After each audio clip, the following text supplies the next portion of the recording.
I don't ever expect anything from members of the boxing community.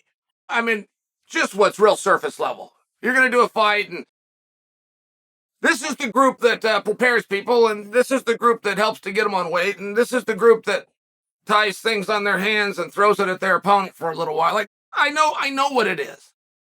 It doesn't mean that I won't continue to be surprised when they make a fool of themselves. Because it's not necessary. If you're a dum-dum, but you have the ability to keep that to yourself, that would show some intelligence. That would be a good thing. And to be more specific, here's exactly what happened. But Deontay Wilder came out looking even dumber and more foolish and less powerful than Tyson Fury. Now, Tyson never needed to do that, right? We all hold Tyson in this high esteem. He's selling out arenas. He's got the special thing. He's going to retire and retire and retire again, and he's going to mess with us like Tom Brady, but we let him do it because he's the master. He's got everything right. Then he reveals to us he has no ability to do anything other than punch people. But he just never needed to tell us that. Like, that's his job. That wouldn't be an embarrassing thing. That wouldn't be a bad thing. He did not need to let us know that he didn't have a cage. He didn't have Mike Tyson. He didn't have Francis. He didn't have 4-ounce gloves. He didn't have to let us know that he's incapable of bringing those pieces together. All we needed to hear from him is that he's willing to be one of the two guys that the Matrix will put in there. So Deontay Wilder does the same thing. He calls out Francis Ngannou. Now, this isn't different from boxing to MMA. I mean, you have a collective group of unsophisticated people. But the guys at the top can at least give the allure that they are on the other side of the table. They can give the allure. And they can give the allure because there has been a couple that actually did it. Oscar De La Hoya did it. I mean, not for nothing, Golden Boy. I realize today it's not much of a company, but it was. And I know that Richard Schaefer gets the credit. I know the whole story of Golden Boy, but Oscar gets some of the credit too, whether you want to give it to him or not. And he was very deliberate with the roles and tasks that he gave the Bernard Hopkins of the world. Very limited. Stand here wearing this, and you're going to get the smallest percentage, but it exists. And so you can tell people you're on this side of the table. It's kind of cool, and a few of them did it. But not for nothing, it was kind of cool. You have a guy in MMA, they're very weak. But if you use one of our big names like Conor McGregor, Conor would not come out with an idea of Mike Tyson, a cage, 4-ounce gloves, and Queensberry rules. He would not come out to the media with that idea if he hadn't had a conversation with Dana first. Are you interested in this? If I can do X, Y, and Z, will you make this happen? Very important that you understand that. There's nothing that Conor McGregor ever sold more than power, of which he had none. But boy, he gave the allure that he did. It's very important that you understand that concept. Because if you're not on that side of it, fine.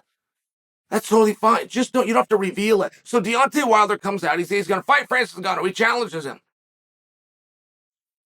Now that's got my interest. Deontay Wilder's done enough in this business. He can get enough of the right guys to answer the phone, to pitch an idea, to put something together before he does the final step, which is bring it to the media. Well, no, he did none of those steps. He started with the media. And he's going to fight Francis Ngannou. But he's tired of these guys that make the MMA guy come to their world.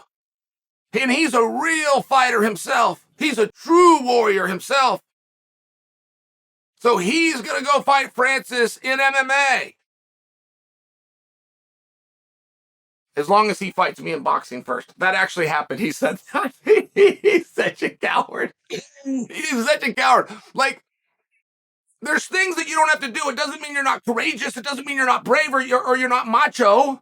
It can just mean that you're smart. It can mean that you're wise. It can mean that you're tactical. A coward will tell you how brave they are and then be the coward. And that's what Deontay did. All these boxers make these MMA guys come over here and do it in boxing rules. I will go over there and fight him in MMA rules. as long as he fights me in boxing first. Am I right? Do you understand? Like, oh, for heaven's sakes. Okay, so now he's got a stupid idea. He revealed a stupid idea. A double fight thing has only been suggested once. It was suggested by Jake Paul as it had to do with Nate Diaz, and it was suggested a month ago. Now, Jake Paul is the one that the boxing community wants to act like we don't want anything to do with you. So I find it kind of interesting that one of their most brand name fighters, Deontay Wilder, has now stolen an idea from a guy who they try to keep at an arm distance from the business. But you might remember when Jake Paul did it, him telling you that he invested and owned a little piece of the company, so it was going to be skin in his game, and he was going to do these two different things. Oh, by the way, he was going to promote them both through Most Valuable. Like, you might remember where he was smart enough to insert himself, but also show that he had the power and abilities to make it actually happen if someone gave him a yes. Deontay had nothing. So now when Deontay has nothing, he just wants a 2-fight deal.